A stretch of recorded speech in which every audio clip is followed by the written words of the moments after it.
توی 400 سال امپراتوری ساسانی چی از توش در اومده؟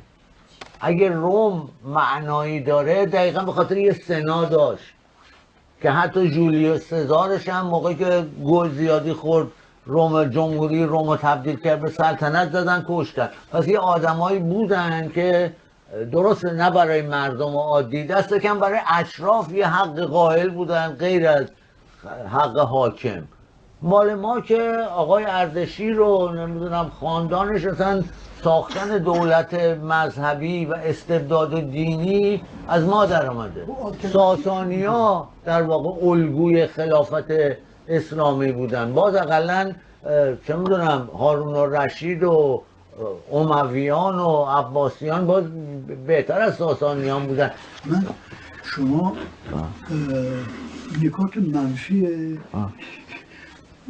شرق خیلی کهن رو خوب گفتید. من یه مقدار به نکاتی که انجام داده و فکر میکنم نمیشه که این کاتگوریایی که شما گذاشتید یه خود بیرون قرار میگیره. یعنی از ابتدا مثلا تاریخ ایران یا تاریخ چین مسئله کسی مثل زرتوش یا قبل از اون مسئله نظم و بی‌نظمیه. یعنی اینا از فرد و این هوموساکر تیپ رومی جدا با سلیقه خودشون فرهنگ خودشون یه کارایی هم کردن و اگر ما در ایران اینقدر ایران و باستان اینقدر تاکید داریم رو چون یه نقشی داره.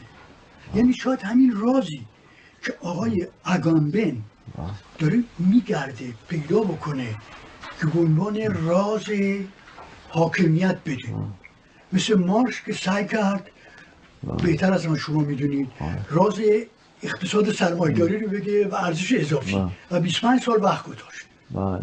ایشون هم یه همچین کاری داره میکنه. به نظر من واقعا یه ایتالیایی رومی واقعیه، میخواد اعاده حیثیت بکنه از این روم سرخورده. ایتالیا الان واقعا تو کشورهای اروپایی مثل جهان سومه، هم آلمان تو سرش میزنه هم فرانسه، هیچ جایی نیست. شما خودتو بذار، من خودمو میذارم جای اگامبن. منم واقعا شاید همون کاری میکردم که ایشون کرده. میره غور میکنه در تاریخ گذشته، چنگ میزنه، چیزایی پیدا بکنه که بگه آقا نه ما اینطوری نیست، شما روبسپیر، ناپلئون، فلان، ما اینا رو داریم. به نظر من در ایران یک این فره ایزدیه که چند هزار سال تاریخ ما رو نگه میداره و حالا ممکنه دوستان دوست نداشته علاقه من نباشم، ولی من کوتاه اینو میگم. توی این دوره اسلامی هم ما حداقل از صفویه تا الان یه چیزی داریم. اون نکته که شما گفتی هست، یعنی شاه عباس دستور میده بریم بخورینش، یا نادر میگه پسر چشم منو بکشش، چیزی میگه برو پسر منو بکش. به کیه؟ جلاده. بعد که میاد جلاده بهش میگه قربان چطوری؟ میگه برو پسرتو بکش بیار. میره پسرش هم میکشه، بعد میاد بهش نگاه میکنه میگه حالا میفهمی من در چه حالی هستم. اینا میدونیم. ولی تو همون کشور هم یک کسانی هستن که مثل زرتشت، مثل بقیه به نظم و بی‌نظمی فکر میکنن، یه جوری میخوان نظم ایجاد بکنن. اونو اگر بخوام آخرینش رو بگیم میشه آقای خمینی. ولایت، اون ولایت یه چیزی فیلم نیست. ولایتی نیست که منو پولدار کنی من بشم برلوسکونی. برای آقای خمینی به نظر من مثل زرتشت، مثل کوروش این مسئله هست که ما این انسانه که بسیار مسئله داره، بسیار مشکل هدایتش، این مالتیتودو، این مسو من چگونه کنترل کنم.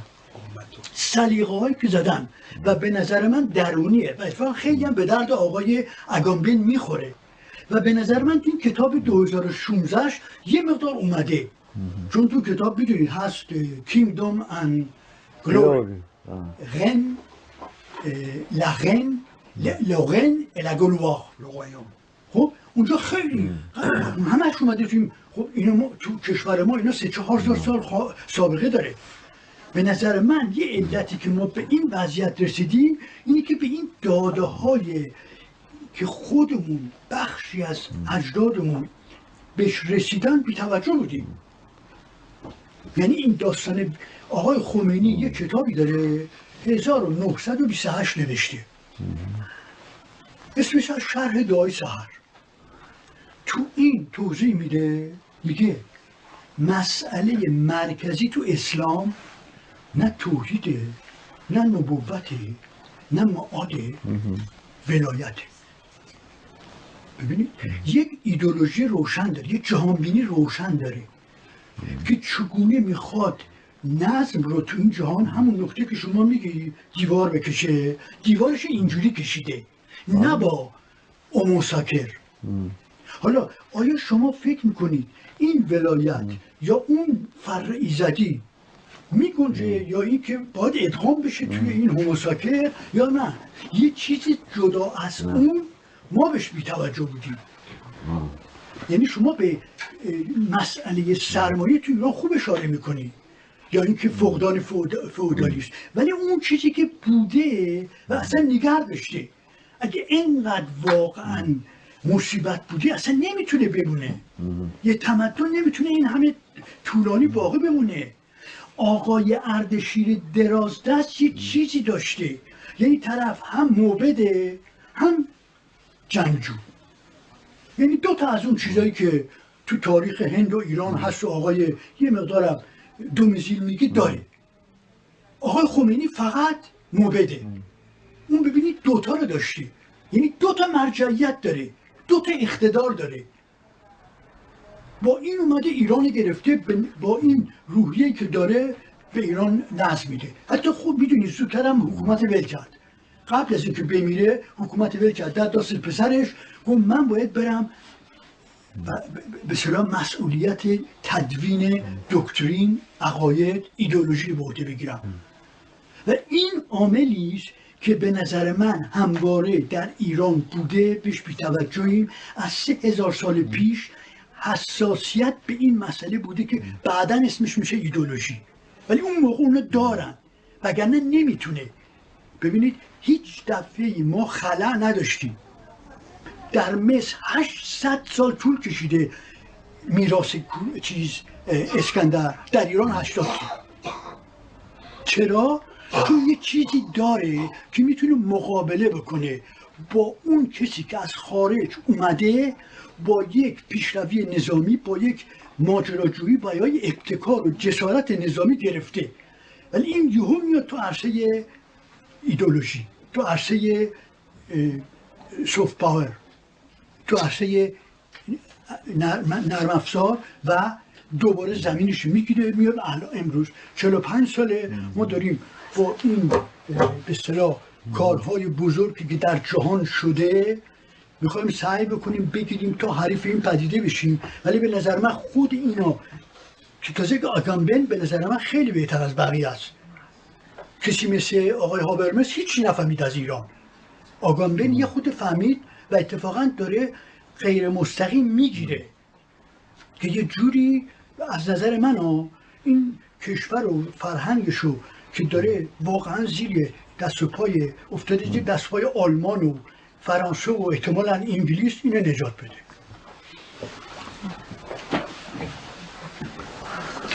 بله ولی من نمیدونم خیلی دیگه بحث کل تاریخ جهان و دیگه من فقط اینو میتونم که آگامبن ناسیونالیست ایتالیایی نیست، علاقه ای هم به اعاده نم روم باستان و اینا نداره، واقعا تا وقتی که من میشناختمش. الان شاید به سرش زده باشه. من تو همه دنیا مثل این که همه دنبال گنده کردن، ساختن یک خاستگاه اسطوره‌ای عجیب زرین و فلان الان همه هستن. ولی نه، ببینید من همه حرف منم همین نظم و بی‌نظمی بود. مسئله قیمت این نظمه و اینکه چگونه اتفاقاً بی‌نظمی تابع نظم میشه در هیئت یه نظام سلطه‌ای که فقط برای شاه یا فقط برای موبدان یا فقط برای خلیفه یا فقط برای آخوندا کار میکنه و کسایی که اون حکومت رو دارن. بقیه یا باید تو سرشون بخوره، یا باید له شن، یا باید اعدام شن، یا باید فرار کنن، یا باید تو اردوگاه برن. وضعیت قدرت تو همه جهان اینه. ببینید من شاید بهترین چیز اون جمله معروف والتر بنیامینه، خیلی خوب میگه همه اسناد و مدارک تمدن بشری در عین حال اسناد و مدارک توحشن. من اینو میگم عکسش هم درسته. همه اسناد و مدارک توحش و بی‌نظمی و کشت و کشتار مسلماً یه سویه تمدنی هم دارن. معلومه خب بله بالاخره باید شهر ساخته بشه، باید نمیدونم یه نظام اقتصادی هست، حتی اگر بر اساس کشتار. مغولا هم اینو داشتن که اسباشون هم گوشت میخوردن. در این شکی نیست. بالاخره نظم بشری ایجاد شده، تو این تاریخ هم بوده. هرچند امروزه بحث بر سر این هستش که ما چه میدونم همین دیوید گریوری که بنده گفتم کتابش سر اینه که آقا تمدن هایی کشف شده که نه معبد دارن، نه به اصطلاح کاخ سلطانی. یعنی این نیستش که بشریت همه جا به قیمت اینکه جلوی یه مرتیکه‌ای به نام شاه خم بشن و از این طریق اموراتشون بگذره و توحش بیان بیرون، یا جلوی یه چیزی بالاتر از اون که اونم در واقع انعکاس همینه، حالا فرق نیست اسمش خدا بذاریم یا هر چی.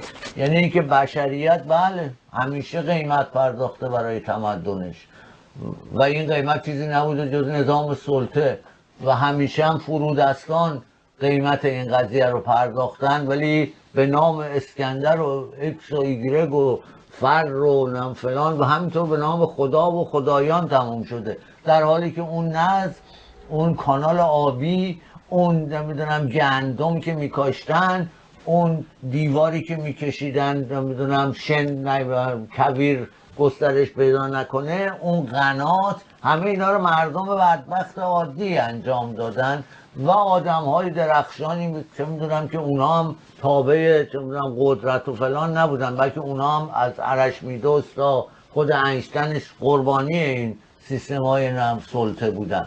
بنابراین حرف من نیست، تو همون فرقی که شما میفرمایید همون سویه اینی که هم نظم و هم بی‌نظمی رو با هم قاطی بکنه، برای اینکه هر غلطی دلش میخواد برای خودش و حفظ قدرت خودش بکنه. اتفاقا بحث بر سر دقیقا همینه. من نمیدونم یونانیام تو ایران سلوکیا بیشتر از 80 سال بودن. حرف من با شما اینه، این فرقی که شما میفرمایید و امروز هم خیلی ها باش بازی های سیاسی میکنن، توی 400 سال امپراتوری ساسانی چی از توش در اومده؟ اگه روم معنایی داره دقیقا به خاطر یه سنا داشت که حتی جولیوس سزارش هم موقعی که گل زیادی خورد روم، جمهوری روم تبدیل کرد به سلطنت، زدن کشتن. پس یه آدمایی بودن که درست نه برای مردم عادی، دست کم برای اشراف یه حق قائل بودن غیر از حق حاکم. مال ما که آقای اردشیر رو نمیدونم خاندانش اصلا ساختن دولت مذهبی و استبداد دینی از ما در آمده. ساسانی ها در واقع الگوی خلافت اسلامی بودن. باز اقلن چه میدونم هارون الرشید و امویان و عباسیان باز بهتر از ساسانیان بودن. چی از ساسانیان مونده برای ما؟ دو تا کتاب شما اسم ببرید اصلا معلومه خطشون چیه، جز کشتار، جز اینکه مغ و شاه با هم بسازن و همه رو بکنن بنده و برده خودشون به نام فر ایزدی. شما چرا اگه به این اعتقاد دارید چرا نمیرید فردوسی بیچاره رو که گفته فریدون فرخ فرشته نبود، ز مشک و ز عنبر سرشته نبود، به داد و دهش یافتی نیکویی، تو داد و دهش کن فریدون تویی. چرا اونو بزرگ نمیکنید؟ چرا کیخسرو رو بزرگ نمیکنید که فهمید اصل سلطنت چیز کثیفیه و برای همین اصلا دست جست رفت غیب شد؟ در واقع فهمید که اصلا حقیقت، اگه حقیقتی هست، اگه واقعا اون بالا حقیقتی هست، اون حقیقت هیچ وقت نمیتونه تو دربار و در یه نظام سلطه تجلی پیدا کنه. برای فر ایزدی رو هم گذاشت کنار، تمام این دم و دستگاه سلطنت رو گذاشت کنار، اصلا غیب شد رفت به دنبال اون حقیقتی که واقعا بهش معتقد بود. حرف ما اینه که اتفاقا نظمی میخوایم که استوار بر معبد و کاخ نباشه، استوار بر قانون شاه ساخته یا قانون خدا ساخته نباشه، استوار بر آزادی و برابری تک تک مردمانی باشه که واقعا دارن زندگی رو میسازن، اونان که دارن نظم رو میسازن، اونان که سر چهارراه وایستادن چه میدونم ماشینا رو راه میبرن، اونان که زباله های بنده و شما رو صبح جمع میکنن میبرن، نه آقای موق، نه اردشیر درازدست. اینو من برش میگم نظم و روی این تاکید دارم. همین که شما گفتید فرمودید نه تو جامعه ما یه جامعه داریم. من از شما دارم سوالم اینه که شما با نظر اگامبن، یعنی ما، شما هم نگم خود من و دیگران، با نظر اگامبن بنده نمیتونم ایران نجات بدم. منم نمیگم، من کتابی نوشته که اونا فهمیدن قانون بدون نیرو زور معنا نداره، رفتن دنبالش.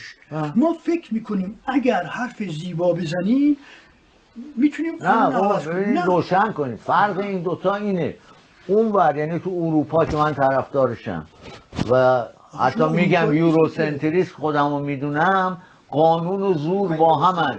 یعنی اگه زور هست یه قانونی هم بوده، چون در مقابل پادشاه و کلیسا همواره طبقات دیگه‌ای بودن، از خود اشراف بگیریم تا پروتستان هایی که جلوی پاپ وای میستادن، تا قیام های دهقانی، تا اصلا قانون چه میدونم محلی که حکومت شاهان انگلستان قبل از اینکه نورمنا برن اونجا رو بگیرن بهش وفادار بودن.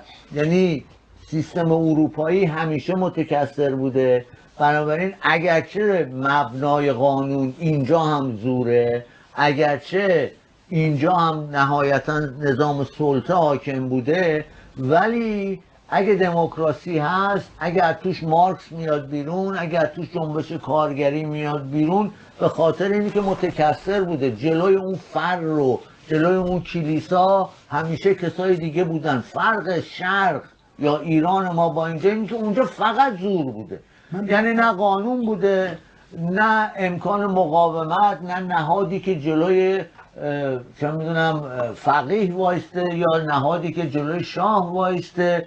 و در تمام موارد ما 3000 سال وضعیت استثنایی داشتیم، وضعیتی که درش همین که شما گفتید. آقای نادرشاه میتونسته بگه برو بکش، پسرت هم بکش، اصلا این 200 تای دیگر هم گردن بزنید. چرا؟ چون من میگم تموم شد، هیچ چیز دیگه ای هم ندارید. هر کسی هم که میمیره املاکشو شاه میگیره. این تا زمان رضا شاه هم اومد.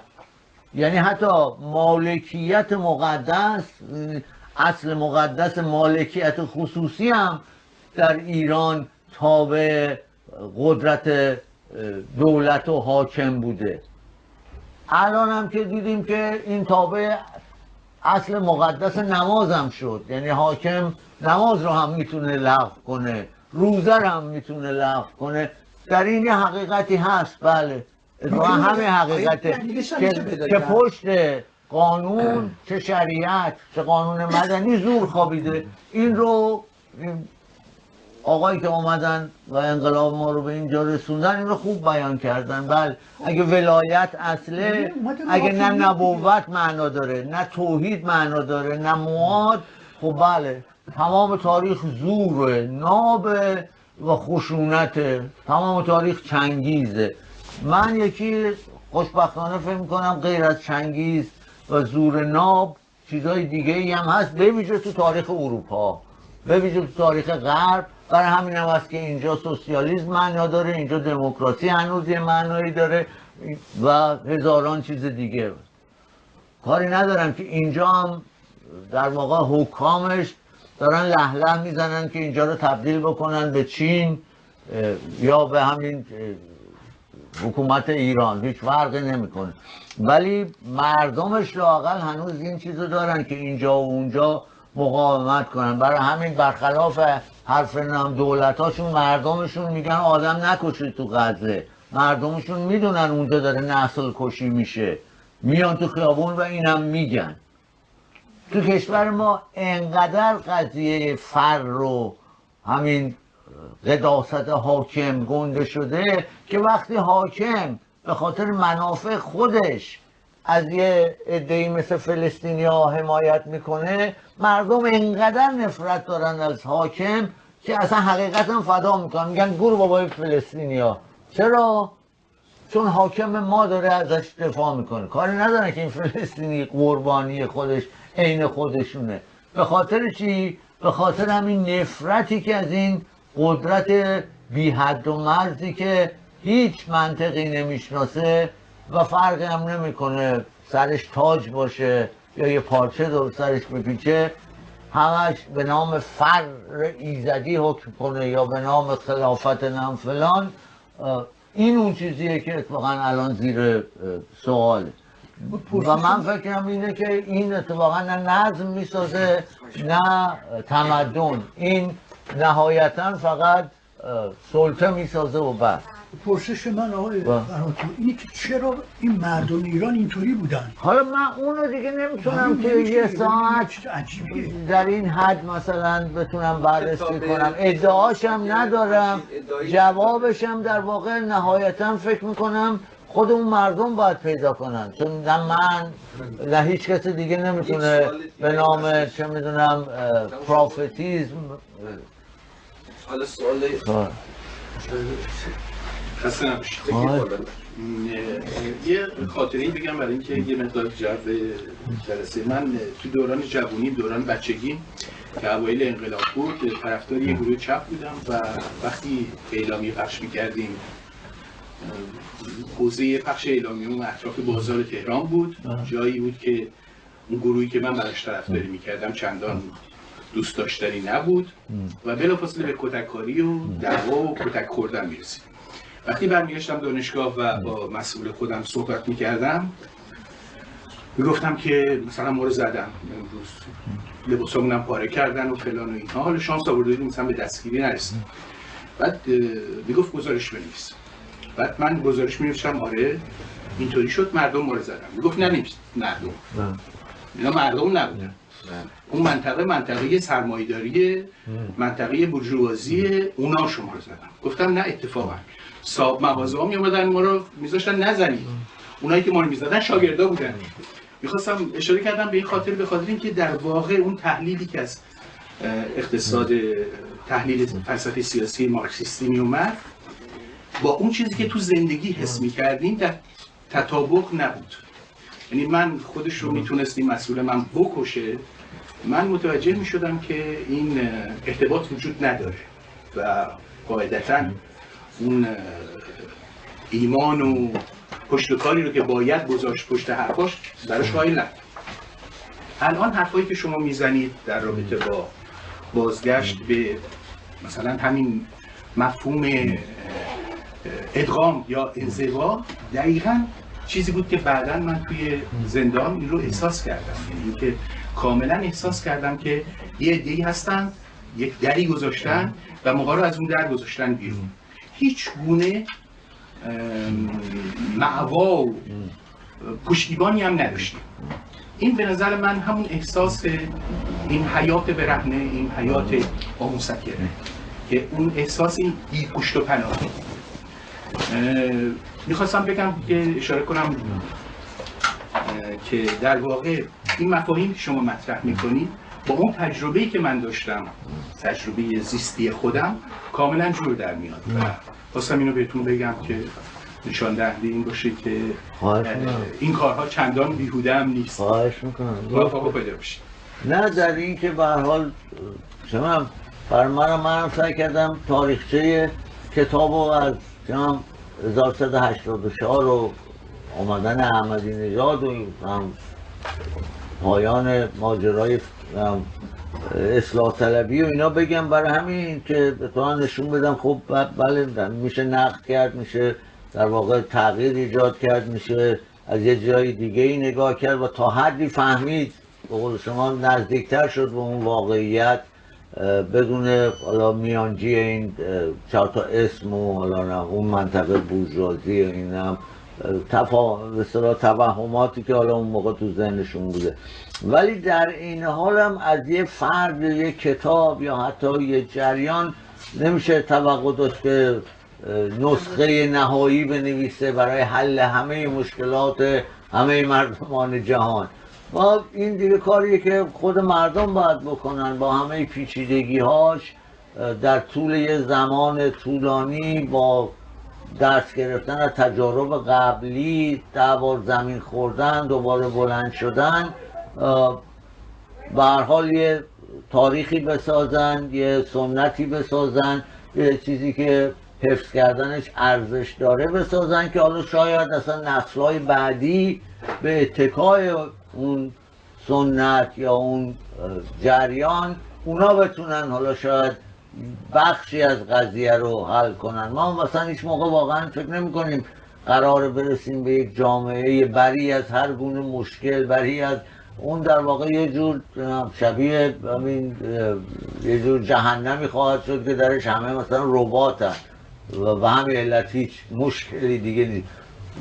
ولی این جامعه‌ای که ورای به هر حال این منطق سلطه بخواد حرکت کنه خودش خیلی چیز سخت و پیچیده ایه. حالا از اقتصادش بگیرین تا سیاستش. الانش هم باز ما هیچ جواب روشنی این که مثلا حالا بعد سرمایه‌داری چی یا چگونه از مثلا نظام سرمایه‌داری جهانی فراتر بریم، اینا خب حرفه، ولی در عمل چگونه، حتی شکل‌های خاصش هم چیزی نیست که من الان اینجا بتونم مثلا حرفی یه نسخه بدم.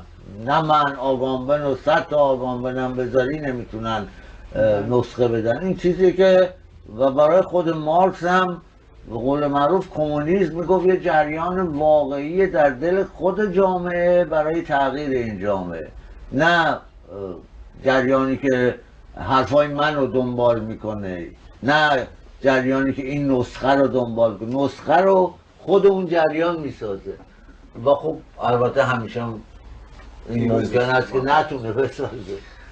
برای خیلی ممنون از لطف همگی. مرسی، خیلی ممنون.